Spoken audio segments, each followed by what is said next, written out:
There is no debate. Nicki Minaj is a living legend in rap. She has over 100 million records sold, 23 top 10 Billboard Hot 100 singles, 3 #1 singles, 3 #1 albums, 148 Billboard Hot 1 entries, making her the number 5 of all time, 9 American Music Awards, 12 BET Awards, 8 MTV Video Music Awards, 4 Billboard Music Awards, 4 People's Choice Awards, 10 Grammy nominations. Do I really need to keep going because her list of accolades is long? If Nicki Minaj quietly bowed out of the spotlight, we would all hold her in high regard as one of the most dominant and well-respected female artists of all time.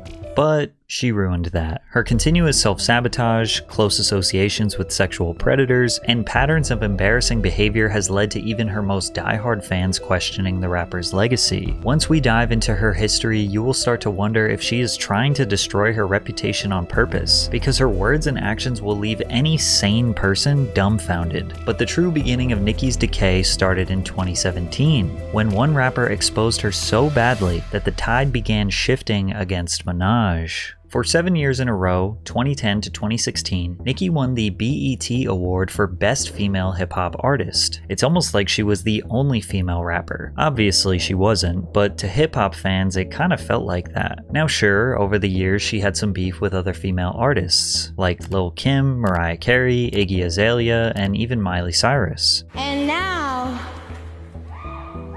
back to this that had a lot to say about me the other day in the press. Miley, what's good? But none of these feuds had any real negative impact on Nicki's career, especially when you compare them to Remy Ma, who was the first rapper to successfully break down Nicki Minaj. When Remy Ma was incarcerated in 2007, she left behind massive shoes in the female rap scene that Nicki arguably filled. Minaj cemented her name in rap history throughout the next couple of years, being dubbed the Queen of Rap, among other illustrious titles. When Remy was released from prison in 2014, the female rap scene had changed drastically, and she was nowhere near as relevant in the eyes of music listeners. But Remy still gave Minaj her props. What I can say is that she's a wonderful woman, and she's on the same page with me, like that there's no need to try to tear somebody down. I can say what I said. I let her know that I'm super proud of her. Despite her being cordial, Remy likely felt hungry to take back the Queen of Hip Hop crown. And what's a better way to show that she is a more skilled rapper than Nicki than remixing her songs? She released freestyles to Minaj's Only and Truffle Butter. On Truffle Butter, many suspected she took subliminal shots at Nicki. People keep saying, "Rem, you need to drop a record." I'm like, in a minute, let me body his records. Yeah, for the millions I will kill these pop hoes. Even though it seemed like a feud might be brewing, Remy continued voicing her support for Nicki and vice versa, with Nicki hinting at a potential collaboration in the future. Remy continued releasing music seemingly filled with subliminal disses towards Nicki for 2 years, and eventually Nicki took the bait. On Jason Derulo's single, Swala, Nicki said, "I gave these 2 years, now your time's up. Bless her heart, she throwing shots but every line sucks." 2 days later, Nicki was featured on Gucci Mane's Make Love, where she took even more shots aimed at Remy. Oh, you the queen of this here? 1 platinum plaque, album flopped, where? This was clearly aimed at Remy, who consistently called herself the queen of NYC. But Remy comes from a class of hip-hop MCs that don't take disses lightly, so she clapped back at Nicki with a full-fledged cutthroat diss track. Sheether was Remy's 2017 remix of Nas's diss track on Jay-Z titled Ether, which is widely regarded as one of the most iconic hip-hop diss tracks of all time. Like Nas, Remy delivered a barrage of scathing insults and criticisms aimed at Nicki, attacking everything from her appearance to her credibility as an artist. She claims that Nicki had sex with Lil Wayne, Drake, Trey Songz, Ebro, Gucci Mane. She claims that Nicki's butt implants popped, which led to a downfall in her and Meek Mill's relationship. She also said that Nicki was influencing girls to get BBL surgeries, which have resulted in numerous deaths while under the knife. She claimed that Nicki uses ghostwriters and even hard drugs. She also criticized Nicki about her support for her brother, who is a convicted pedophile. At this point in her career, Nicki seemed invincible, and she had never been directly attacked at this magnitude by another female rapper. People patiently awaited to hear Nicki's response, with many thinking it would be one of the greatest diss tracks of all time, but she choked and barely responded. Trying to act unimpressed by the response, Nicki took to Instagram and posted a now deleted screenshot of an article referencing Fat Joe and Remy Ma's album opening week sales, which is the stereotypical response for a more popular rapper to brag about sales numbers while avoiding the serious accusations. She also posted audio of Beyonce referencing her as a rap queen.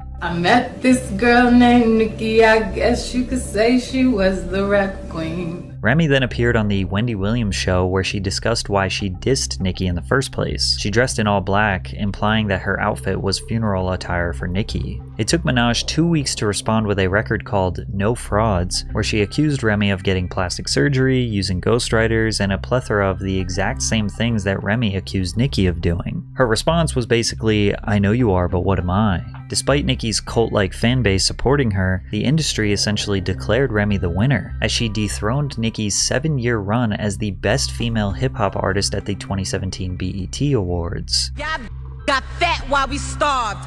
Shots in your pads in your bras. Y'all some liars. It ain't no facts in your song.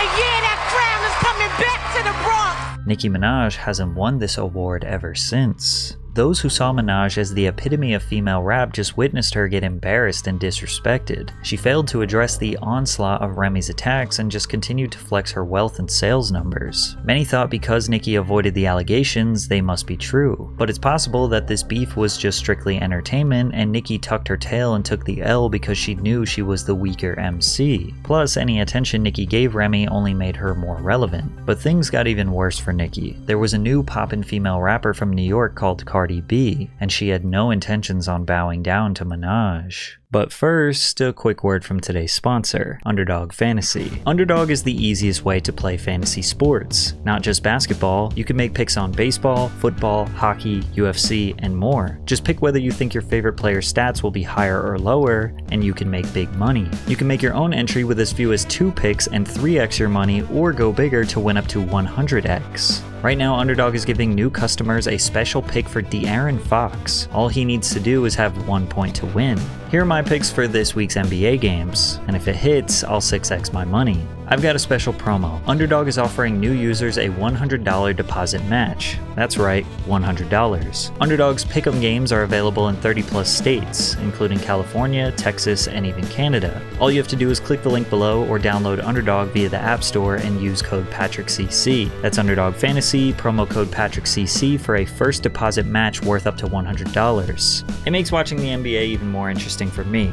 So rep your team and make your own picks with Underdog. From the moment she stepped into the spotlight, Cardi aligned herself with Lil' Kim and Remy Ma, Nicki's biggest enemies. Remy even brought out Cardi at Summer Jam 2017, where Remy's whole performance was dedicated to dissing Nicki Minaj. Therefore, Nicki declared Cardi her enemy. But Cardi was different than Remy. She actually had a chance to dethrone Nicki's spotlight, and maybe even compete with her sales numbers. Cardi had the same appeal as Nicki. She could rap, she had the charisma and humor, she could do pop music, she had the sex appeal, and she was even supporting a similar bob hairstyle. During summer of 2017, Cardi dropped her song Bodak Yellow, which was the hottest record of the summer. All of the spotlight was on Cardi, so Nicki immediately took shots at the rapper. London on the Track released a song titled No Flag, where Nicki is heard rapping, "I heard these labels are trying to make another me. Everything you're getting, little hoe, is because of me." With how successful Nicki's career had been, it's not a stretch to think record labels viewed her as the blueprint to producing the next megastar in female rap. Plus, when you consider that UK rapper Lady Lesher stated that Atlantic Records offered her a €250,000 deal if she made a diss track about Minaj, you start to wonder if Atlantic Records, the same label that signed Cardi B, may have encouraged her to imitate and potentially engage in beef with Nicki, because Cardi seemingly responded to Nicki on stage. You know this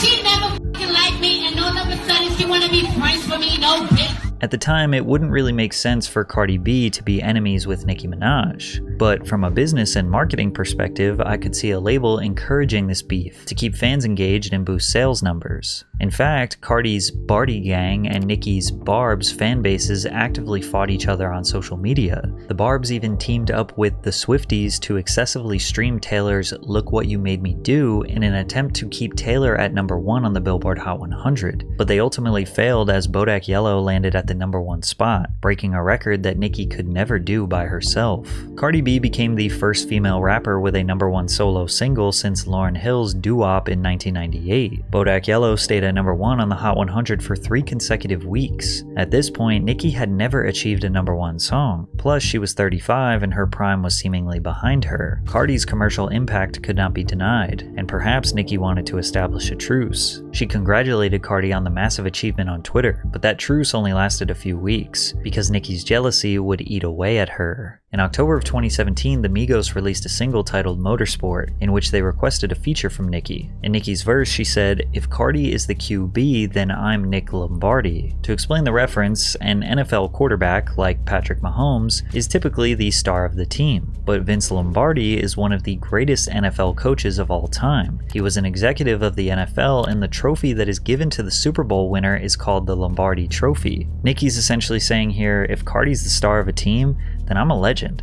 I'm the damn trophy that you work your whole life to achieve. However, once Nicki found out that Cardi was going to be on the song, she changed the lyric to, "If Quavo is the QB, then I'm Nick Lombardi," which doesn't really make sense, nor does it rhyme. Despite this, Cardi insisted that there was no beef between the two. I just feel like it's really internet made up. Fans and people, they really want to see that happen because it's really entertaining. To see people beef is entertaining. But the beef would be confirmed to be true when the two got into a physical altercation a few months later. At Harper's Bazaar's Icons party during New York Fashion Week, multiple videos of the two fighting quickly circulated online, with one even showing Cardi attempting to throw a shoe at Nicki. In one of the videos, Cardi can be heard making some damning threats.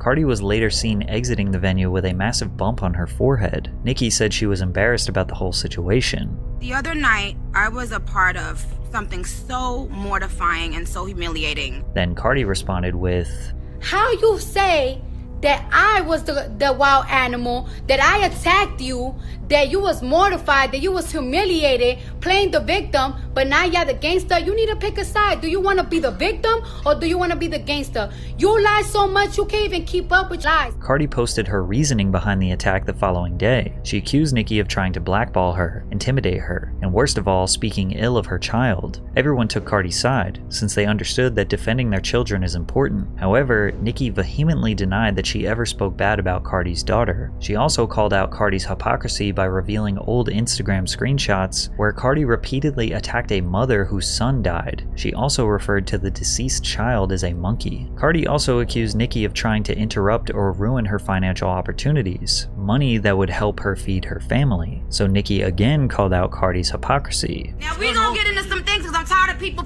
lying on me. Now you want to talk about stopping bags, but it's two innocent girls in a strip club right now that ain't did nothing but go to the strip club and get money. Now they can't get no money, so who's stopping bags? Cause you got grown ass fucking men showing up to where the they at and where they work at.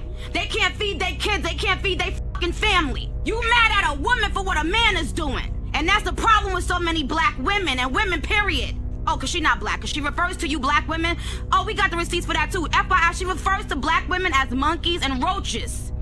Roaches! Cardi never responded to this directly. She was done with the back and forth and made a declaration that Nicki did not want to accept. We could settle it however you want to settle it. We could talk about it or we could fight it out. I'm with whatever. Regardless of who you think was right in this situation, it was evident that female rappers had no intentions on bowing down and declaring Nicki as the queen of rap. Her dominance over the culture was fading. Cardi was just the first of many emerging female artists that we see dominating hip-hop today, and it seemed like Nicki was slowly losing her mind, seemingly grasping at straws to keep the public on her side. But the more she got on social media to rant, the worse it got for her. On August 10th, 2018, Nicki released her fourth studio album, Queen. Led by singles like Chun-Li and Barbie Dreams, the album received positive reviews from critics. Queen debuted at number 2 on the Billboard Hot 200 after selling 185,000 units first week. Now, this was Nicki's worst album performance, but number 2 is still considered a wildly successful debut. She just released at a competitive time. Travis Scott's Astroworld dropped the week before, which was the single most anticipated album of 2018. And he delivered, as it was a great project. Astroworld remained at number 1 for a second week in a row with 205,000 sales. With the Cardi B beef still fresh, Cardi fans had even more ammo since her debut album reached number 1 just a few months earlier. On top of that, Cardi outsold Nicki. Nicki being number 2 was further proof to her detractors that she is not the dominant force she once was, so she started blaming everyone but herself for the album not reaching number 1. She tweeted, "Spotify put Drake's face on every playlist but told me they'd have to teach me a lesson for playing my music 10 minutes early on Queen Radio, even though they've been giving away my music for free for years and I'm one of the top Spotify artists of all time. Nicki also blamed her label for not standing up for her because they feared Spotify would retaliate and not promote her friend and frequent collaborator Ariana Grande's album Sweetener that released around the same time. Spotify eventually addressed Nicki's claims, denying all allegations of mistreatment. Spotify supported Nicki Minaj with a Times Square billboard, a host of the largest playlists, New Music Friday, and the New Music Release Shelf.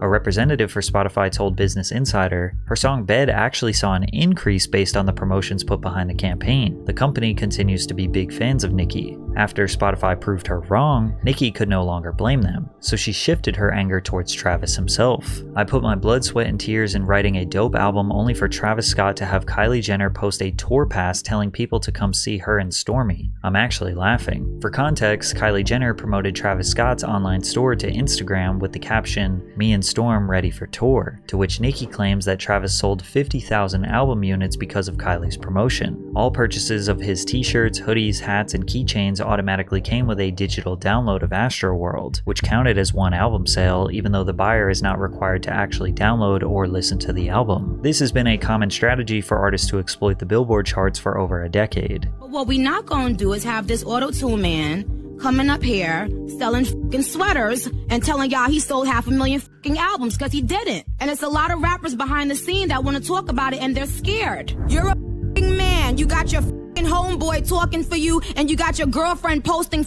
tour passes saying you sold albums. Stop it! Firstly, Nicki calling Travis Auto-Tune Man is a non-insult considering her love for the effect. Secondly, her being angry about bundle sales is ironic because she tried to do this exact same strategy. According to an article published by Rolling Stone, on her online store, Nicki had an array of merch and album bundles available. She also provided a concert package to her upcoming joint tour with rapper Future. Each time a fan purchased a concert package, they received free copies of her album, which substantially impacted the sales for Queen. Nicki also tried to boost her numbers after the album's official release by adding her previous release track Fifi to the album, which would count towards the album's total streaming numbers. But none of it worked. Nicki had no one else to blame. She had to just accept that people didn't want her album, her merch, or her tour as much as they wanted Travis's or Cardi B's. As if 2018 couldn't get any crazier for Nicki, the public found out about her boyfriend's dark past, which changed her reputation forever. Nicki began to publicly post about her boyfriend Kenneth Petty after a few months of dating, with sources close to Minaj claiming that they were already considered getting married and having babies. But Nicki's fans weren't so supportive of Kenneth as he is a convicted sex offender stemming back to the 90s. Kenneth initially pleaded not guilty to all charges. However, during a hearing on April 5th, 1995, Petty withdrew his not guilty plea and instead pleaded guilty to the charge of attempted rape. He was sentenced to 18 to 54 months in prison but served nearly 4 years before his release in January of 1999. If Kenneth is considered a Tier 2 or Tier 3 sex offender, he must remain on the sex offender registry for at least 20 years, as well as report his current address to the Department of Justice every 6 months, which is why in July of 2022, Petty was sentenced in Los Angeles to probation and home detention for failing to register as a sex offender. Kenneth was also ordered to pay a $55,000 fine as a part of his sentence of 3 years probation and 1 year of home detention, according to the US Attorney's Office. But it gets even worse. Since the public became so invested in Nicki's relationship, media outlets began reporting on the 26-year-old trial, which led to Petty's victim, Jennifer Hugh, having to relive this horrific time of her life. She even claimed that the associates of Minaj and Petty spent months in 2020 harassing her and offered her hundreds of thousands of dollars to basically say that the attempted rape never happened. Jennifer alleged that a man named Barry, who was close to her brother, reached out to offer his help. Barry got Jennifer on the phone with Minaj, to which she claims that Minaj tried to help her. She also quoted Nicki saying, "Listen, I just need you to know, woman to woman, this really happened." Jennifer was confused. Why would Nicki Minaj want to help her husband's victim? Well, if Jennifer were to say that the 1995 case was a lie, then Nicki's reputation to the public might be saved. Barry allegedly parked in a car outside her house. Jennifer said he offered her $20,000 in cash if she agreed to sign a letter he'd typed that stated she lied about her assault. Jennifer refused any and all offers of financial compensation to change her story. Jennifer became even more fearful when she received received a call from her brother asking if she was okay. He told her that their cousin had called him again, and that this time he sounded terrified, telling them that they knew where she lived. Jennifer moved and changed her phone number as she feared for her safety. She did not know who was looking for her, but she did not want to take any chances. She ended up moving 3 times over the course of a couple years. She believes that she was being intimidated, stalked. Also, she could change her story and clear Petty's name to the public, but she stayed strong and refused to give in. She actually ended up suing the Pettys for $20 million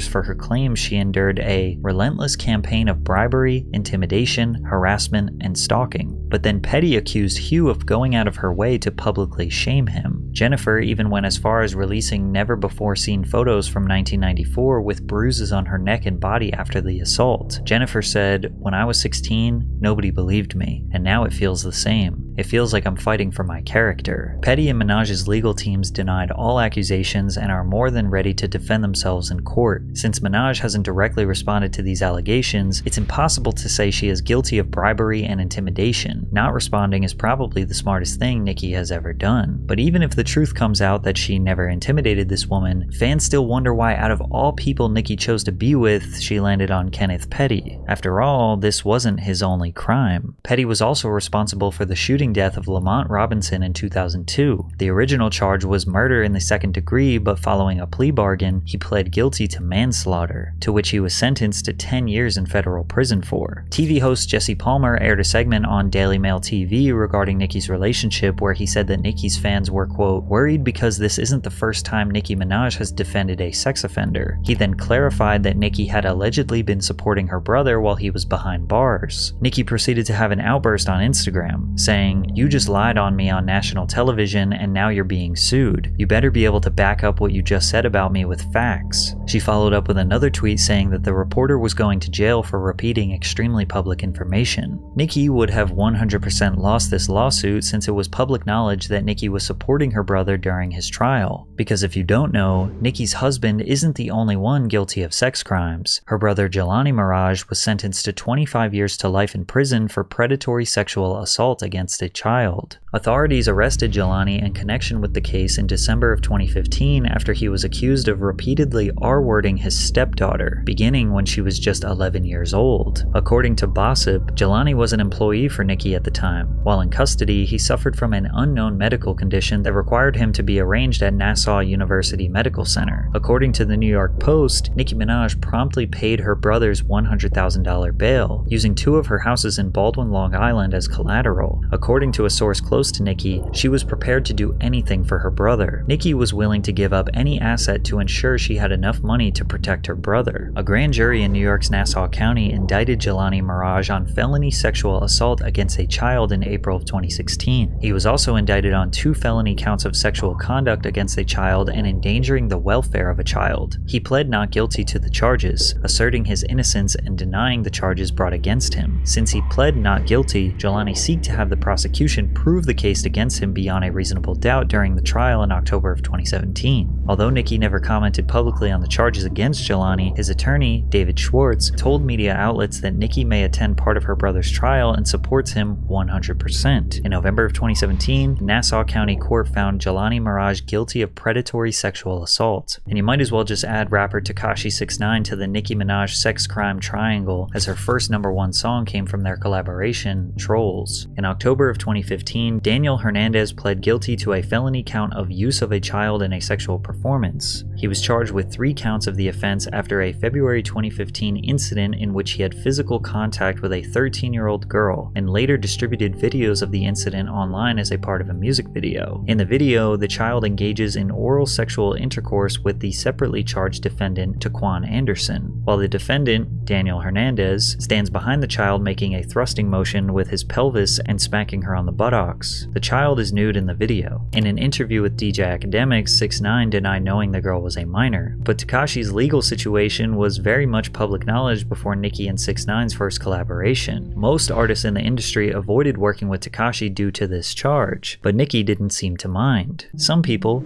particularly Nicki Minaj fans, look at her involvement with sexual predators as strictly coincidental. Her brother could have lived a double life. She probably genuinely thought he was a good, innocent man and was just as shocked as we were when the charges were made. They probably think she financially supported him because she is a good sister. Her husband's case was in 1995 before she ever knew him, and he was 16 years old. Maybe Nicki believes he is a changed man, and their love is so strong she is willing to forgive him. Or maybe she genuinely believes he was falsely accused and vilified his whole life, and 6ix9ine could be chalked up as purely business. 6ix9ine is a rapper, and let's be honest, most rappers aren't exactly the most morally righteous people. But she still has this massive gray cloud of questionable associations that makes it really hard for fans to defend her, especially when she keeps engaging in wars with other female rappers. In addition to Remy and Cardi, Latto and Megan Thee Stallion broke Nicki down, but we can't even blame them. You will notice that Minaj did this to herself. Nicki and Atlanta-based rapper Latto got into some beef after Minaj exposed screenshots of their private conversation. It all started when Minaj was mad at the Grammys for nominating her song Super Freaky Girl in the pop category, while Latto's hit song Big Energy was nominated in the rap category. Super Freaky Girl, where I only rapped on the song, was removed out of rap categories at the Grammys, right? And put in pop. Now, Nicki does have a solid point here. The Grammys' categorizations for these songs does seem wrong, and people have suspected that the Grammys have been corrupt for a long time. Latto responded with a subtweet saying, "Damn, I can't win for losing. All these awards, nominations, I can't even celebrate." According to Latto, she attempted to reach out to Nicki and privately address the situation, but Nicki went to Twitter instead. "This Karen has probably mentioned my name in over 100 interviews. She said she waited in line for Pink Friday with her Barbie chain on, bangs, pink hair, but today, Scratch Off decides to be silent. Rather than speak up for the black woman she called her biggest inspiration." The two then continued their back and forth on Twitter. Latto said, "Super Freaky Grandma is married and related to effing rapists. You ain't gonna bully me, bitch. My idol turned rival, now you hating." As you can see, anytime Nicki gets into a beef, the main attack is her association with her brother and husband. Nicki responded by pointing out Latto's hypocrisy. Didn't care about rap when she was begging for features. Didn't care about Kodak's past. Didn't care about the accusations made about Dr. Luke, who produced Big Energy. Newsflash, Scratch Off. I've never raped anyone. I've inspired millions. You're one of them, bozo. To be clear, Latto never accused Nicki of R-wording anyone. She said married and related. The public took Latto's side and looked at Nicki as a bitter old bully mad at the young rising star who won the BET Award for Best Female Hip Hop Artist over Nicki. But Nicki's beef with Latto is minor compared to how she embarrassed herself trying to attack Megan Thee Stallion. Megan was the one female rapper that Nicki didn't immediately make enemies with. After connecting on Instagram Live, the two collaborated on Megan's single, Hot Girl Summer, in 2019, which became a huge hit. They even shot a music video together and seemed to be on friendly terms for the short years that followed. But in 2021, Minaj unfollowed Megan on Instagram, sparking rumors that their friendship was heading south. On an episode of her Queen radio show the following year, Minaj recalled an encounter between them that shifted the status of their friendship. Nicki said, "Imagine telling someone you didn't want to drink because you were, at the time, possibly pregnant, because you were actively trying to have a baby." In typical Nicki fashion, she doesn't mention anyone's name, but fans suspected it was about Megan. A fan tweeted at Megan, "Nicki Minaj is accusing you of encouraging abortion and child endangerment with alcohol. This isn't something to stay quiet on." And Megan said, "Lie." Months later, Minaj took subtle digs at Meg on the track Red Ruby to Sleaze, rapping, "700 on them horses when we fixing to leave, but I don't fuck with horses since Christopher Reeves." If you don't know, Stallion is a horse. Megan ignored her shots for years until her 2024 song, Hiss, which is an all-encompassing diss track where she takes shots at multiple people in the industry, including Minaj by way of her husband's status as a registered sex offender. Megan raps, "These hoes don't be mad at Megan, these hoes mad at Megan's Law." Megan's Law is the name for a federal law in the United States requiring law enforcement authorities to make information available to the public regarding registered sex offenders. This one lyric sent Nicki into one of the worst meltdowns we've seen on social media by a celebrity. I don't care. Bitch, I dare you I fucking dare you, bitch, to say one more thing about my fucking family, ho. Bullet fragment foot, bitch. Bullet fragment, she a bullet fragment, bitch. Now listen here, ho. Get up on your good foot. Bitch, I said get up on your good foot, not your bad foot. Fuck was that, a diss or piss? Said it was hiss, I said piss. That my fans called it piss. Nicki is maniacally mocking the incident where Megan was shot in the foot by Tory Lanez. She then goes on to refer to her husband's rape as 30-year-old T. Y'all mad because y'all don't have somebody that loves you and stand 10 toes down behind you. So you bringing up 30-year-old T from when this man was a 15-year-old child. You bringing up 30-year-old T because no man has ever and will ever fucking love you. And lying on your dead mother, on your dead mama, on your dead, you know, lied on her dead mama, lied on her dead mama, lied on her dead mama, lied on your, I said lied on her, hey sexy red, she done lied, she lied and she cried and she lied and she cried, she said she lied and she cried and she lied and she cried, and then she lied and she cried and she lied and she cried, cause she got blogs all up her stupid doofy self ass, every press, I said no well, I don't give up, vote for the rip up. Nicki, aged 41 years old, repeatedly mocks Megan's mother who died of brain cancer, while claiming that this is her alter ego, Roman, speaking. Every one of y'all, bloggers, YouTubers, all of y'all, let me tell y'all something. What my pen don't catch, the universe will. Ask about my prophecies. She didn't drag Megan, she embarrassed herself. This is literally the same feeling as when you have to sit next to a crackhead on a bus. This is what narcissistic rage looks like. Nicki then took to Twitter to continue expressing her rage. Megan's Law, for a free beat you could hit Megan raw. Minaj also did what she does best and bragged about her success, listing several accolades while comparing their respective careers. She even accused Megan of winning fraudulent awards, seemingly referring to her 3 Grammys, of which Minaj has none, and repeatedly described her as a flop who uses ghostwriters.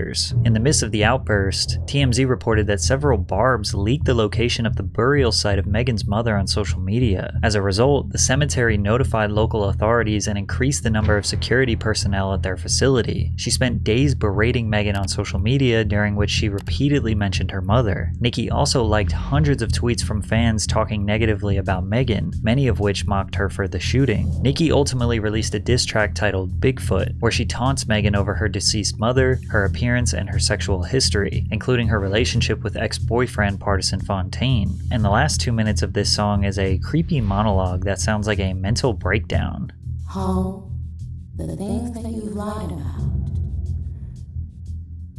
even pertaining to your mom, you don't want them out, okay? Megan laughing herself to sleep with this. The producers really saw her having a manic episode and hit record. Nicki, girl, they only asked you to stop covering up predators. Megan has yet to respond to Nicki's diss track. She seems to be unbothered while she continues to promote Hiss. Hiss was met with widespread critical acclaim and debuted at #1 on the Billboard Hot 100, making it her 3rd #1 single as an artist. Due to the negative attention placed on Nicki following her heated rivalry with Megan, fans began digging into her past and found a questionable old song. The 2009 Lil Twist track, Old Enough, featuring Nicki Minaj, was released when Lil Twist was 16 years old. Nicki raps, "You might can get it, you might can hit it, but I gotta run. I know you young, but you know I like that young money. See, little boy, I can be your little teacher. And if you ball, then meet me behind the bleachers. You gotta come hard trying to reach her. Cause if we hit it,